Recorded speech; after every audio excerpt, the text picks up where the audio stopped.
evening, and welcome to this Winner Take All pregame show here on IslandStats.com. I'm your host, Earl Basden. Joining me is co-host Andrew Griffith. We are awaiting the arrival of Garrett Punchy Dill with us discussing tonight's Winner Take All match with Bermuda under 17 women taking on Panama under 17 women. Griff, both teams coming to this game with 6 points, healthy goal difference. Bermuda conceded their first goal on Monday night, winning 7-1. They won their opener 7-0. Panama have won both their matches 8-0, so they're plus 16. We are plus 13 heading into tonight. Let me just run down some of the scenarios for you with what's up for grabs tonight. So, scenario number one, the direct route is a victory for Bermuda. Bermuda defeats Panama. Bermuda finishes as Group B winners. They qualify automatically for the final round, joining the 5 other group winners and the 4 preceded nations, which include USA, Canada, Mexico, and Puerto Rico. Scenario 2 is the calculation route if it's a draw. Bermuda would finish in second place in Group B. Their fate then rests on the best runner-up table under the current format. Only the 2 best second-place finishers across all 6 groups will advance. The current standings with 6 points and plus 13 for Bermuda. A draw would leave Bermuda with 7 points, while historically a strong tally, they would need to wait for results from Group A and Group C to ensure no more than the other runner-up exceeds the point total. Now, Griff, let me just explain one more thing to you. Bermuda will be at a disadvantage if they get anything less than 3 points, only because Bermuda have 4 teams in their group. They were due to have 5, but St. Vincent pulled out. Everyone else has 5 teams in their group. So all they have to do is win 3 games and finish. No, but normally when it's an uneven number of teams in groups, the groups that have more teams, they throw out the results from the last place team. But remember, we would have had 5 teams. They were matched evenly. Right. There was 5 teams in our group, but 1 withdrew.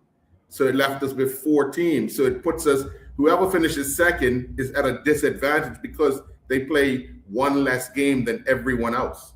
But you have to do some sort of something to make it even. You can't have one team playing 1 more game. So to compare apples of apples, I think you have to throw out the result. I couldn't find that, seeing that anywhere. That might be a case, but I didn't find that where it said that. So the odds of even a draw tonight, we're still at a huge disadvantage because we need other teams that have 5 in their group that actually will play 4 games. We're only playing 3. That gives them an opportunity to have 9 points. Even if they lose to the top place team, they'll have 9 points, and we'll only have 7 if we got a draw tonight. I don't think that's going to come into play. If you play a game more, they'll find a way to make it comparable. Okay, let's hope that's the case.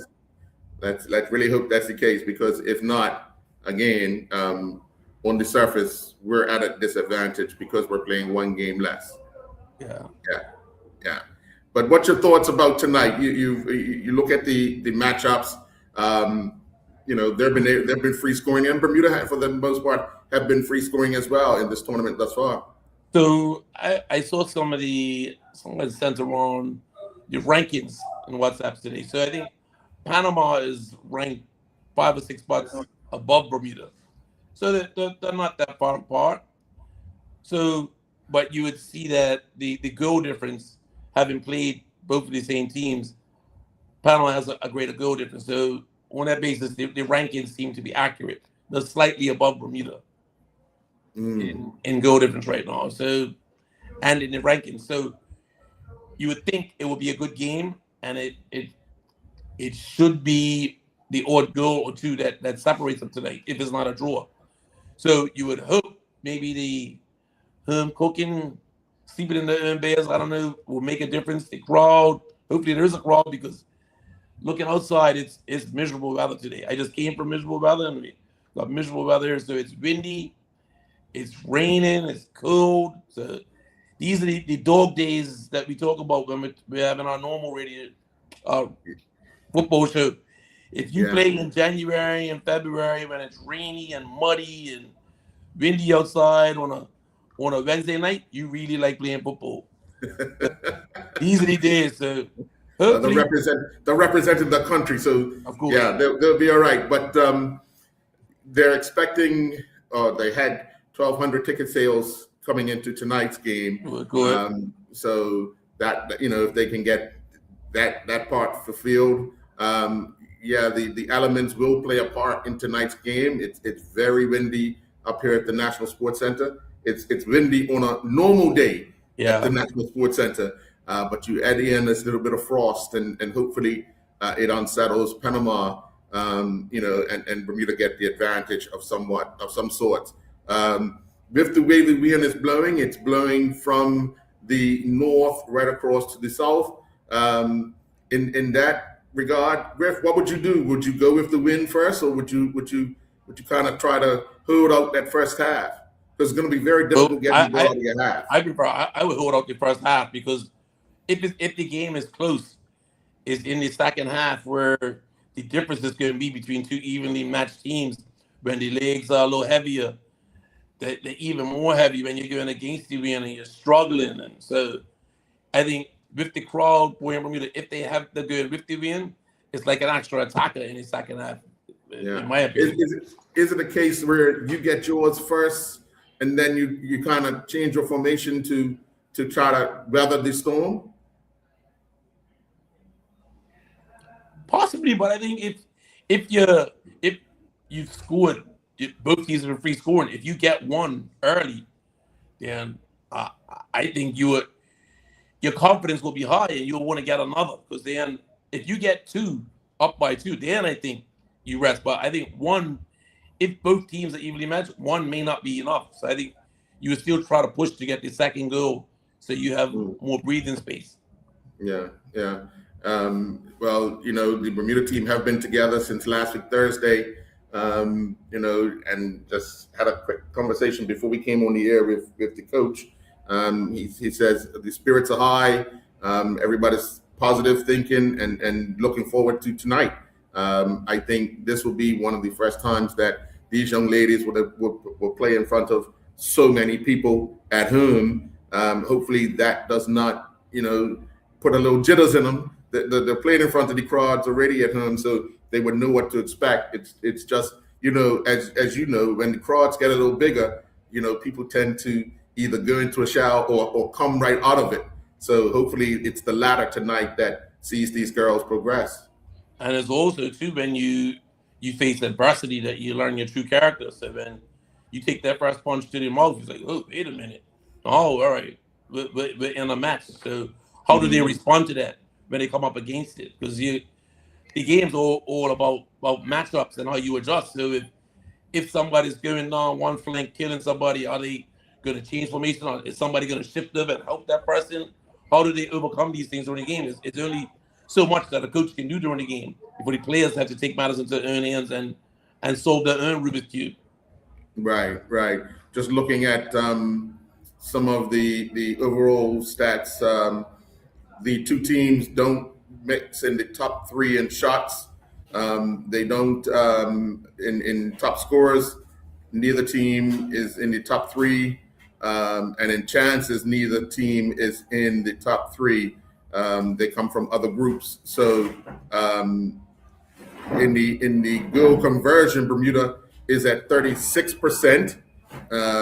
So in second place overall, and that's about it. In passes, none of the teams are in the top three. In goals, none of the teams in the top three. And in shots, only because these other teams, as I mentioned to you before, they're playing that extra game.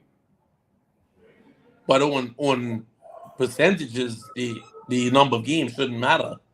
So like if Bermuda being up there that high, the 36%, that's a good sign. It's something to build on. Yeah. We're joined by Punchy Dio. Good evening, Punchy. Hey, good evening, sir. All is well. Good evening, dear Mr. Griffith. Good evening. So, as I was explaining to Griff at the start of the show, Punchy, we have scenarios in place for tonight, and one of these scenarios is Bermuda go through with a victory. Another scenario is the calculated route with a draw. The only thing with the draw, as I was explaining to Griff earlier, is that we're in a group of 4 because St. Vincent pulled out of our group, and all the other groups have 5, so they play a game more than Bermuda. So a draw, although mathematically it still gives us an opportunity, but it's more of a risk of not going through because we're going to play one less game. Now, Griff did mention that possibly or hopefully that they will level that playing field by saying we'll go with 4 games, but I don't think they would do that. I'm not 100% sure that they would do that. So, it's route 1 for me tonight if Bermuda want to advance. Oh, for sure. Yeah, 2026 CONCACAF is fair and equitable. I'm sticking by that. They are fair and accurate. They gave us an opportunity to advance, but we have to win the group. Exactly. Yeah. But that's what we're saying about. I don't think they're going to change that format. No. I don't think tonight is most important to win. Mm-hmm. It's like this, sir. Everything's set up for this, sir. And it comes down now to what we discussed with even the men's national team. Mm-hmm. About playing against the higher level teams. When you get past the Suriname have been disappointed anyway, Mm-hmm. and you get past Bonaire, and then which is also given. What happens now? Mm-hmm. Now, my concern for that was that the coaching has always said in the papers, defensively we got to be better. Okay, so it's Mike also how is he going to set his team up tonight? Mm-hmm. Well, we were just talking as you came in. We were just talking. The conditions will play a part in that because the wind's blowing north to south. So whenever your back's to the north, you will have the advantage of the wind. But when you're facing that south, you're coming into, and you can tell just by the corridor, it is actually a breeze blowing through, and it's really nippish. So. Hopefully that's an advantage for us, and Panama, is not used to that. Hopefully, but we've often seen teams rise to the occasion.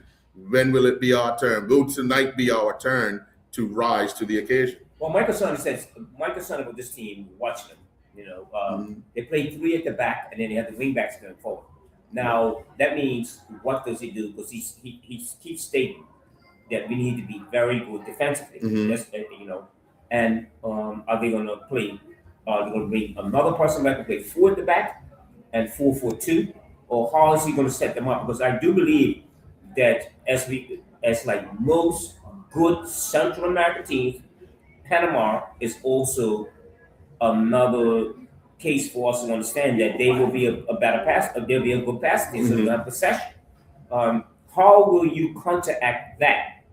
Mm-hmm. Now, the other night I watched them play against Bonaire. Mm-hmm. And my concern was as Bonaire dropped off, they dropped off, the coaches just told them drop off. Mm-hmm. Now, that means they dropped off and allowed Bermuda to have the ball here in the probably in the middle third. Right. Then the next, we started going 2 straight. Everybody, how many offsides I counted that night? Nothing less than 10 right. offsides. Right. So I thought that maybe they should change that particular part of the game. Mm-hmm. Tonight would be when you are 10 or 15 minutes in the game and it looks like they got more possession, how are you going to counteract that? Right. I think that that the way they've been set up, they have to have a little more guile in terms of, especially the wide players. Right. How often they can get beyond the fullbacks, Mm-hmm. right? How that if you're going to allow Panama to play more possession, Right.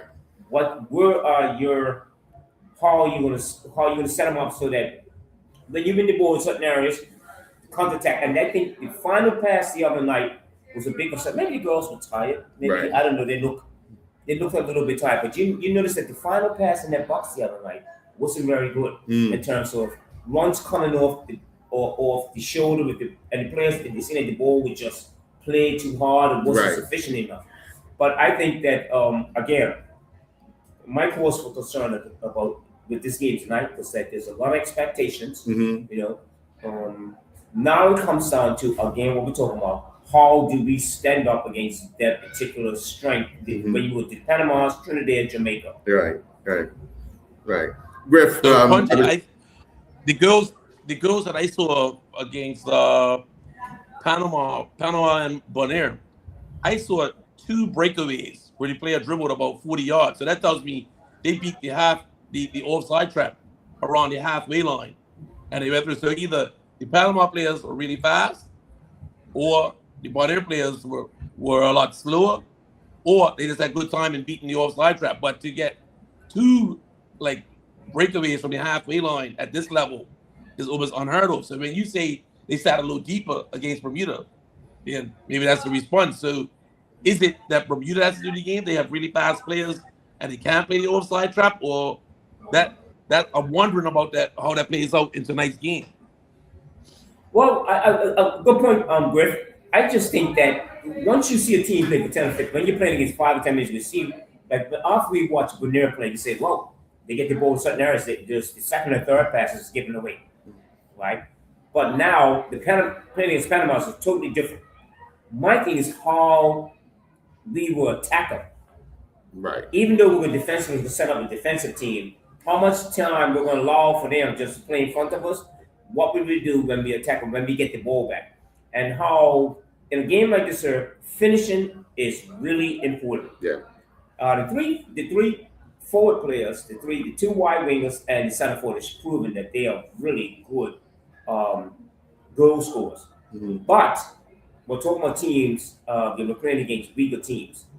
So tonight will be a really test for them. And then what we spoke about also was the fact that this, even though what is expected, because everybody, tonight is very important for us in terms of, for Bermuda, in terms of progress.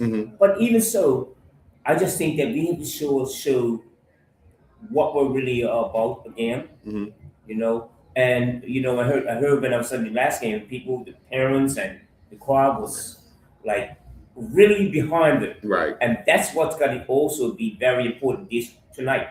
Yeah, definitely. They need that support from the crowd to lift them and keep them encouraged. I think commenting on what you said earlier, Punchy, about some of the passing as the game went on, I think some of the girls got, like you said, too direct and wanted to take advantage of the lesser competition. And that's where they think they ran off track of how they got started. You know what I mean? And, I don't think that would happen tonight, only because I think the coaching staff has had time to make sure that they're regimented and understand what their role is for this game.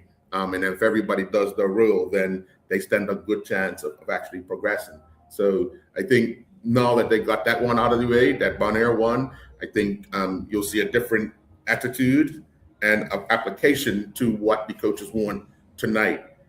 So saying that, Griff. Also, we have Milan Gibbons Thomas is in 7th place with 6 goals, and Daly Otterbridge is in 9th place, tied for 9th with 3 goals. They're on the leading goal scorer list.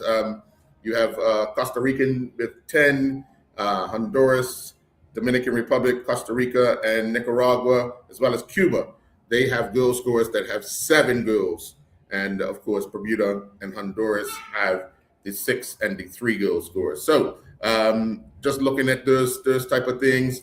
Some of that's meaningless too. If you got games that are like 15-0 and double digits. Yes. Yeah, yes. And that's the issue when we look at the standings.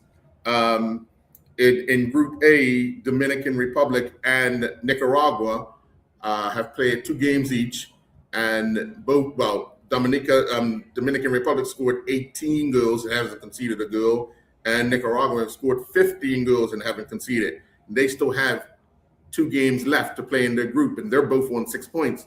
So if they both win against whoever else they got to play other than each other, then that moves them on to 9 points for that second place in that group. That's Group A. Group B is us and Panama.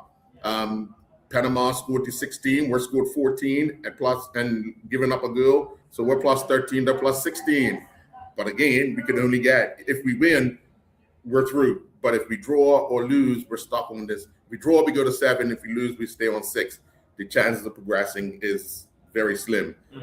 Because in Group C, you have Haiti on 6 points with a goal difference of 10. They've scored 11, conceded 1. And Guatemala scored 6 in their 2 wins. And they still have 2 more games to play.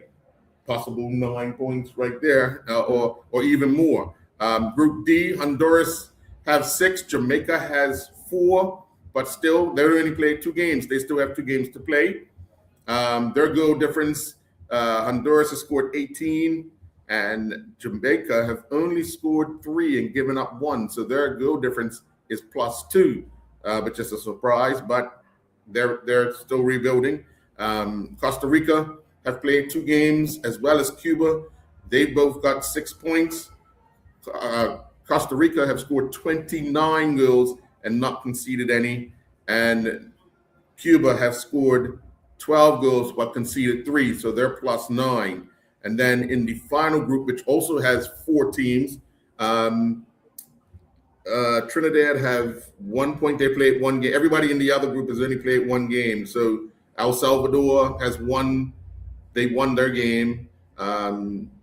Curacao and Trinidad drew, and Barbados and El Salvador, won that game 6-0. So it's just, just looking at those standings and listening to those goal scores, it really kind of puts us in a position of winner take all for this group, because we only have those 4 teams in it. That's right. Yeah. Yeah, tonight's game is winner take all. Yeah, has to be. And that's the way you have to look at it. You want to be encouraged. You want to hope that they can do well. And if it was 5 teams in the group, this one would make a difference, but you still have another chance. But this is the end all be all for tonight here at the Philadelphia Southfield Stadium, right here at the National Sports Center. That we're playing. 1 and 2 are playing for a spot in the next round, which I must say, and it's the end of the year that the next round is taking place, and these teams that win the groups will join USA, Canada, Mexico, and Puerto Rico. That will be a step that we would have to manage. I think the coaching staff and Bermuda's expectations would have to manage a lot better. Yeah. What's the format for the next round? I think the top 4 go through to the World Cup. Okay. Yeah. But if you guys, do they play in groups, or is it round robin? I believe they split them up in groups. Okay. Yeah. what's really something that watching who's top of the groups. Now, when you went through that and you saw the Costa Rica, El Salvador, Honduras, Haiti. Yeah. Okay. And now we're talking about Guatemala. I think it was you. Yeah. You look at Costa Rica. Cuba was there. Honduras. Keep going. Yeah. Honduras, Jamaica. Right. Haiti, Guatemala. Mm-hmm. And that's us. And then it's Dominican Republic and Nicaragua. Yeah. Now look at these. Aren't you talking about Latin America and Central American teams? Right? Yes. We keep talking about that's exactly the Caribbean teams. Look at them. They're down at the bottom of the group. Right. Yeah. That's what we're talking about. The domination of the Central and Latin American teams, and why? And the Caribbean teams again in the lower stage. So Bermuda is has done really well thus far, but now tonight is another step for them. Yes. In terms of who dominates this region in the Central and the Caribbean area, and if you remember, it's men and women. Yes. Who dominates the Central American areas? And it keeps coming up. El Salvador was not here. Right. So the Guatemala, the Honduras. Look at the names. Mhm. Costa Rica. Well, we see that, and not to go off from the women, but we see that in the men, That's and, right. we see that in the Nations League, that there's the South American and Latin American teams are constantly in the Gold Cup, where the Caribbean teams, such as Bermuda, and the rest of the Caribbean, we always play for a playoff to get there, kind of thing. You know what I mean? The culture. It has to do a lot with their culture, that how they play. The entire country play to a system.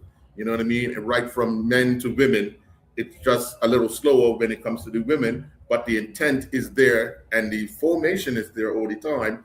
And they are very successful at it. We see it. You see it when you watch it, whether it be the men or the women from any one of these other countries. You see it. You know what I mean? We got the chance with the women, and they played they beat El Salvador here, and then went to El Salvador and lost. What was it, 2 years ago? You know, but they play.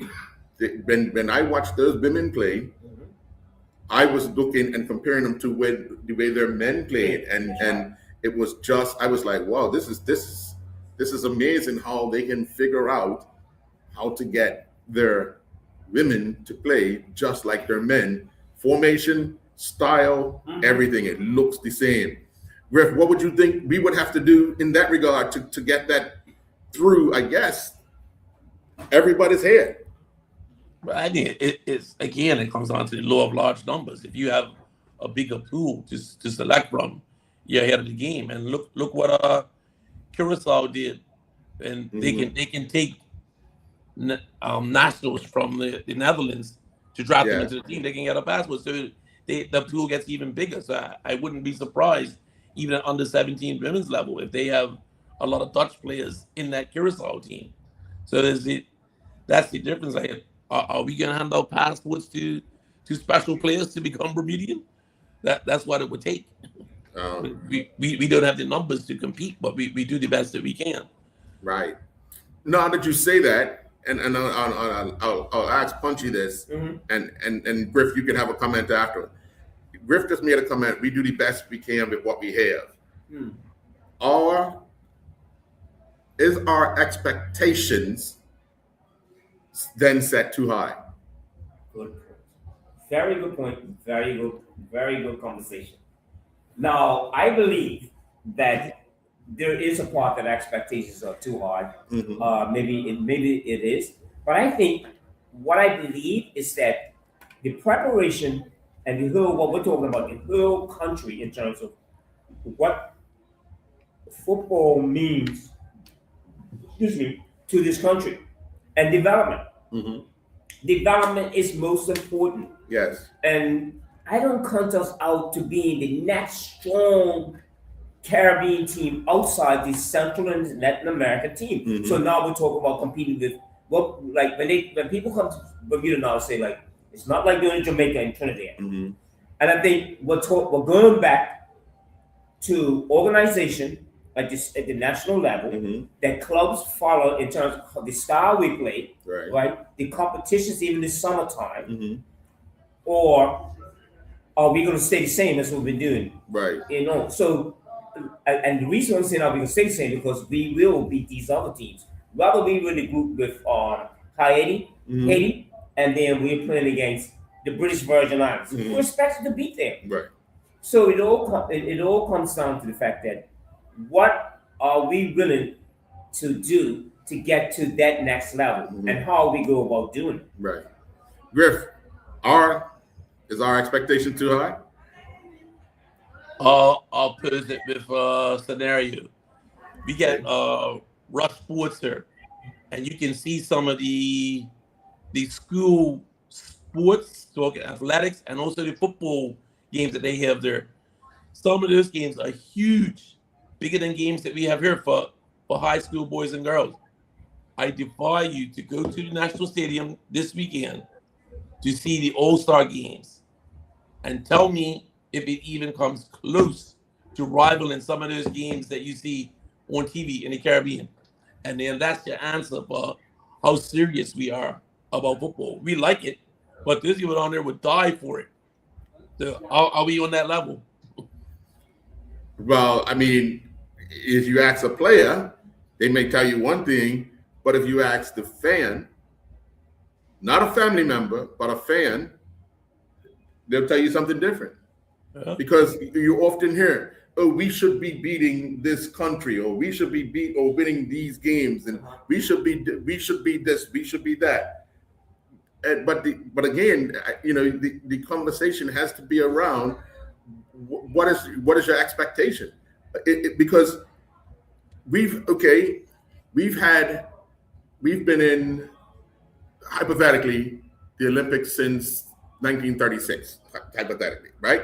We've been in every game since then. We've only won 2 medals. So if you look at that and compare that to, we've entered the Nations League several years. We've only made it to the Gold Cup once. You know what I mean? So if we're creeping and we're crawling our way to these next phases, but when we get to those next phases, it's clearly showing we are out of our depth. You know what I mean? Let's make a distinction about those Olympic medals too. Yeah. Those Olympic medals were for individual sports. It's Yes. a lot harder for team sports. Oh, definitely, to get definitely. there. But this is the point I'm going to make. Looking at, it took Flora. She competed in 2008, right? And she won her gold medal in 2021.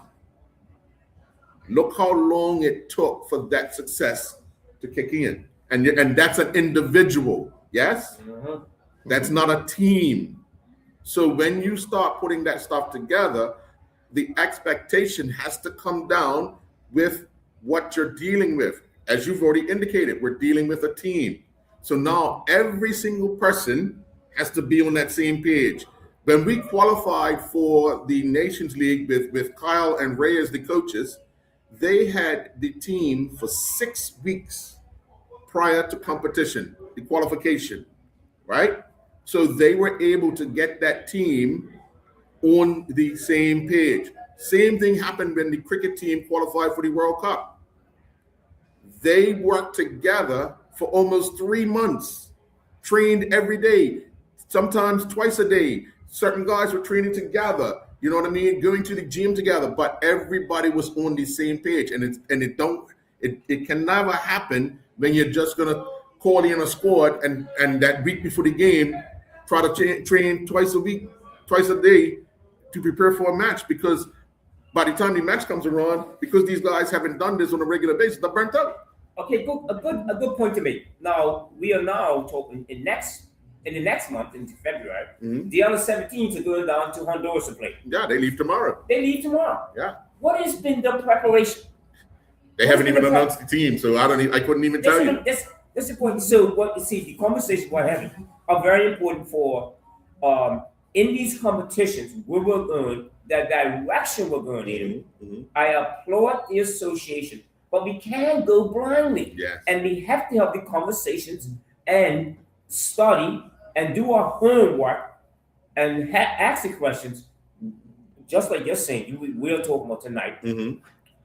Are we just thinking that maybe that we are just in this competition to be a participant, Mhm. to act like, okay, well, this is what Bermuda does, and this is what we come up against, and we will never beat the Costa Ricans or the Honduras or Salvador because they got a bigger police,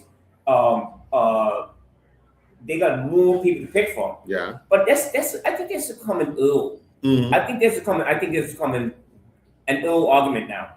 I think we could be much better. I think we could get to another level if the preparation Yes. is better and the organization is better. Mhm. And I feel sorry for the young man going on to the under 17 tournament. I'm just saying I feel sorry. But anyway, what have you known about them? Yeah.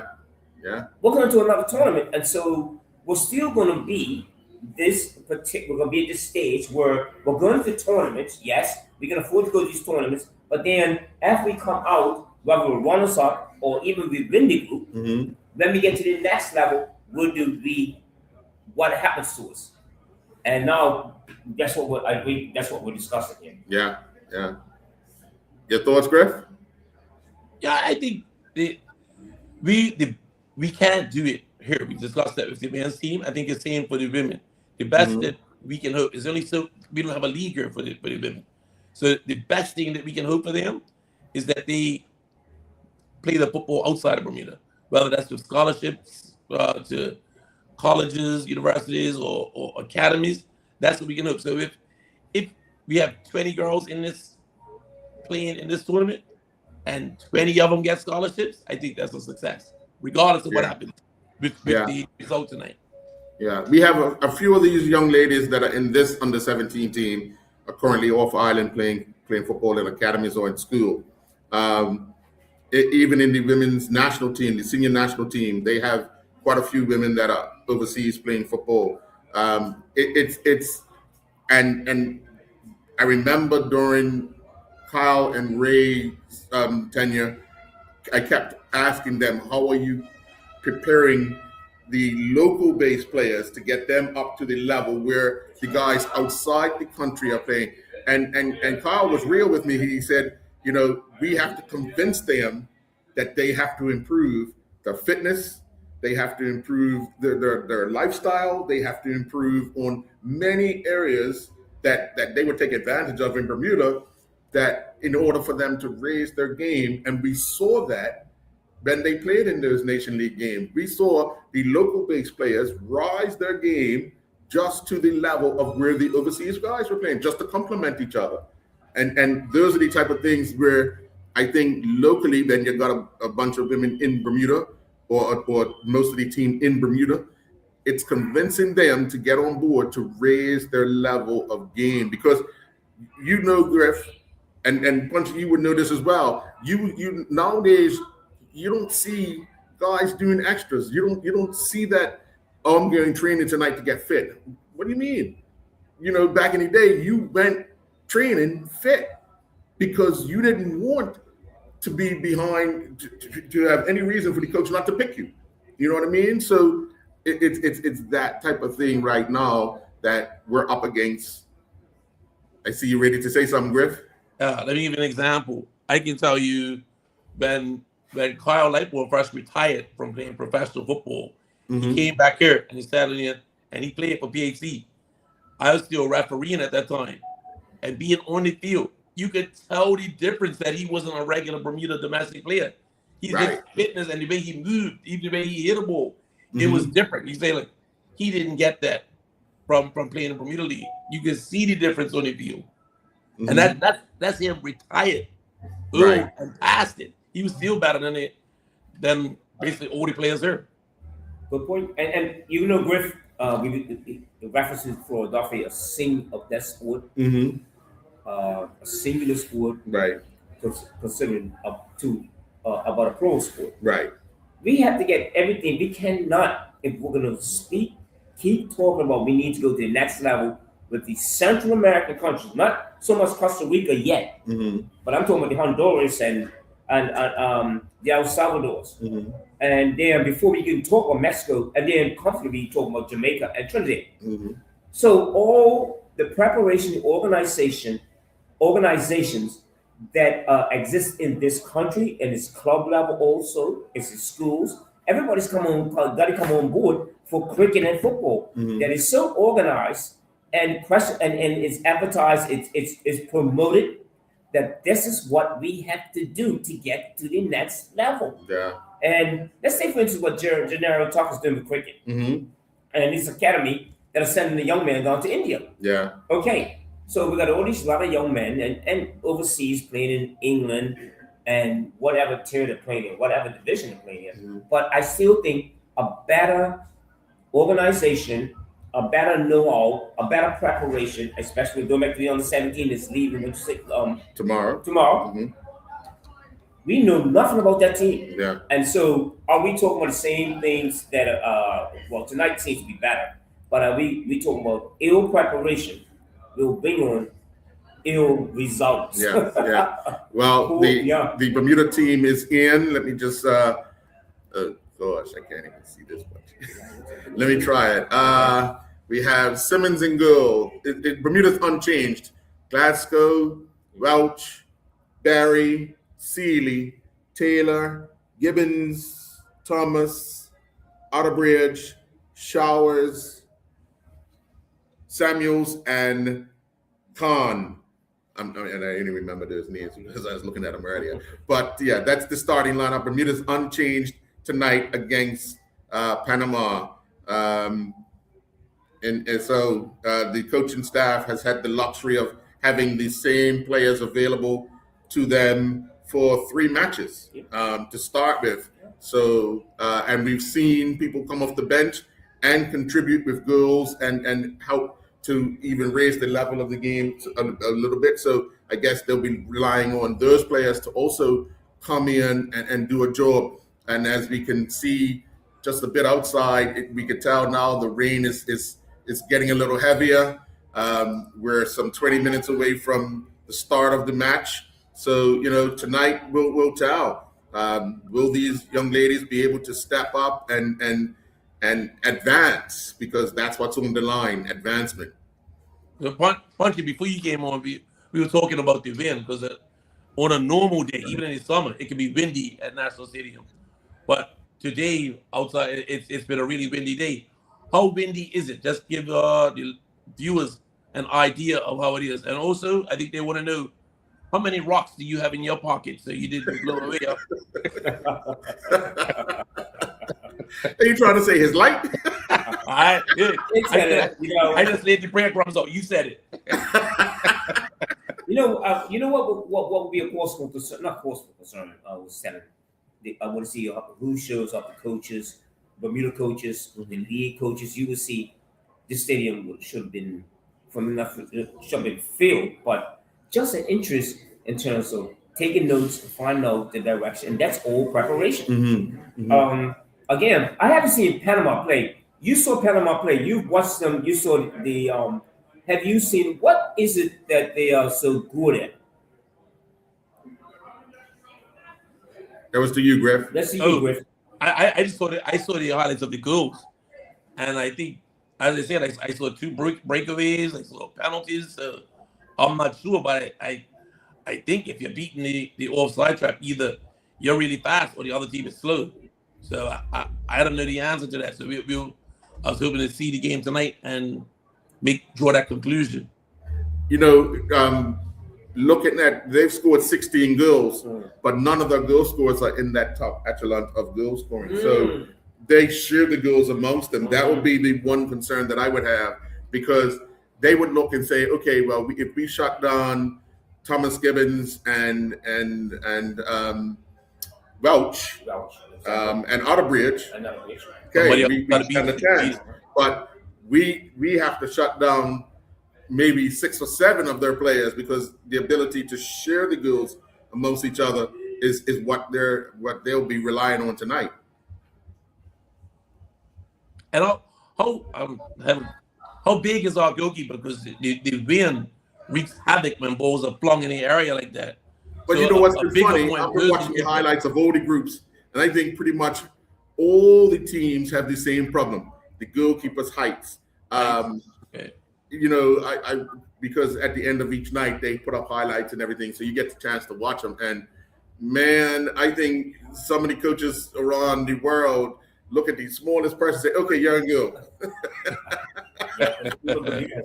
Yeah. I haven't seen Panama's goalkeeper yet. Right. But I watched the Surinam's goalkeeper and Bonaire's goalkeeper. Mm-hmm. They were a bit thicker, right? But height-wise, I've seen they were taller than the Bermuda girl. Right. But that's a good question also. But because what you say about the goalkeeper, right? And you see the other teams play, and the small, but the goalkeeper, Bermuda's goalkeepers played really well. Right. Yeah. She has played really well. Yeah. Nothing she said about the I saw one of Panama's goals in the first game against Bonaire. I think it was a long free kick from about 30 yards. It looked like a cross. They were hit into the box to try to hit the far post, and they mishit it, and it sailed over the keeper's head into the goal. And see, this is the other thing that we have. Some of these young ladies, especially in the youth groups, they don't have specialized goalkeeping coaches until they get to the national program. Mhm. So a lot of teams that they're playing for, the strikers are just shooting at him. You know what I mean? So is that proper training? Are they learning, the different styles of goalkeeping where you have to know where your near post is? You have to you make your line on, you make your line outside just only 6-yard box, so you know where you are, without even having to look anymore. You get a glance down at the markings and away you go, kind of thing. But if you're not getting that on a regular basis, and you get it at the national team, and all of a sudden this is new, and how am I? Okay, I'm gonna have those lapses because it's all new to me. Because until I get to this program, do I have that specialist to go through those drills? So Exactly. you're saying up to that point they're just functioning on sheer athleticism. Right. Yeah, but again, I understand what they're all saying. I think we're all coming to the same conclusion that there's in terms of coaching at the club level, it's got to be better. Yeah. It's got to be organized more, so that when you put these young ladies or young men in these teams, they know as goalkeepers, you need a goalkeeping coach, even at the 12s. You just can't, and Because that's where you develop. That's where you develop. Yeah, so And you have to that's have right. that stuff in place. Mhm. So if I'm teaching a 10-year-old the goalkeeping methods of just trying to position themselves, when that goalkeeper gets to 15, no matter what height they are, they have a better advantage on others that don't have that proper training to know where they are, to be off the line, to be on the line, you know what I mean? Because they've had that specialized training, and it's a routine every training session for them to go through.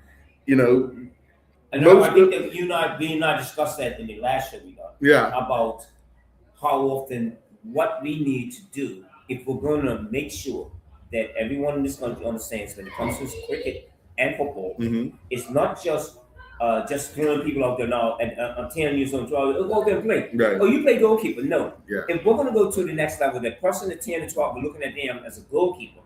Well, he's got to have quality coaching even at that level. At that level, yeah. And that goes for boys and girls now. And so, again, we are talking about the problems that need to be solved here, so that when we do get to the next higher level, we're not guessing at this anymore. Right. We're just saying, okay, now this is what we're done. We're prepared well, and physically, technically, and everything. What tick all the boxes. Right. And now, okay, now we're ready. And it comes down to the players after that. Yeah. In a good structured program at the club level, which leads to the players going to the national level, that's also structured, so that nothing is. We're not guessing this no more. Right. Yeah. So I think for football, you're right, because if we don't have put the things in place, we risk losing the athletic players to Yes. other sports. So they can okay, well, you got somebody that can run fast and turn sharp. All right, maybe that translates to a better tennis player, or you're playing volleyball. So look at talked to him recently, Keith Jennings. He's a committed rugby dad now because his daughter's playing rugby. So if his daughter's half as athletic as him, we lost a good athlete for football. So we have to put the structure in place to keep athletes before other sports take them. Yeah, definitely. Well, We're some 10 minutes away from the start of the match. We're going to let you go, Punchy, and get your seat early and get ready to witness history tonight, hopefully. We hear the music being played as the teams are now on their way onto the pitch. You'll hear the crowd roar pretty soon. So, Griff, thank you very much for joining. We'll be back on Sunday night at 6 p.m. With going through our picks and league play starts. And we want to end the show by wishing the under-17 women all the best tonight, and the under-17 men who will be representing us come February 2nd. I believe it's on Sunday, the first match. So we want to say again, all the best. All the parents and family this year don't have too many heart attacks. Cross your fingers. Even for the end, you guys, in all seriousness, we are being discussed in these talks about the strength of Bermuda football, Mm-hmm. and we're in discussions now. Yeah. And then when we come up, Right.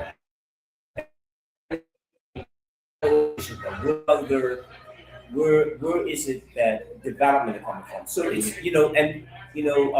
it's very important to recognize the direction that the country's going in, the growth school, what you guys are Yes. talking about. Yes. And all you have to do is we talk about the singing school in Philadelphia. Mm-hmm. Remember, when she started, was she living in Denver, or was she living in When she won the gold medal, yeah, she was here, She- resided she in Denver, yeah. So Yeah. all these things are Yeah. important. And when you see the results, when we do get to the level against the people that we're talking about, we need to look at the beat. Mm-hmm. I keep saying, and I'll repeat myself about preparation. Got to be applied now, so that when we go to the next World Cup, Right. in 2030, Yeah. whether it's on the 17th or the 15th, that we are really Prepared. Yeah. prepared. Yeah, definitely.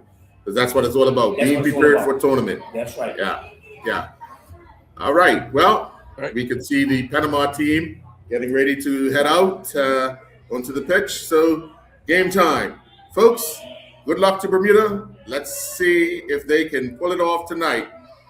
All the best. Good night. All right.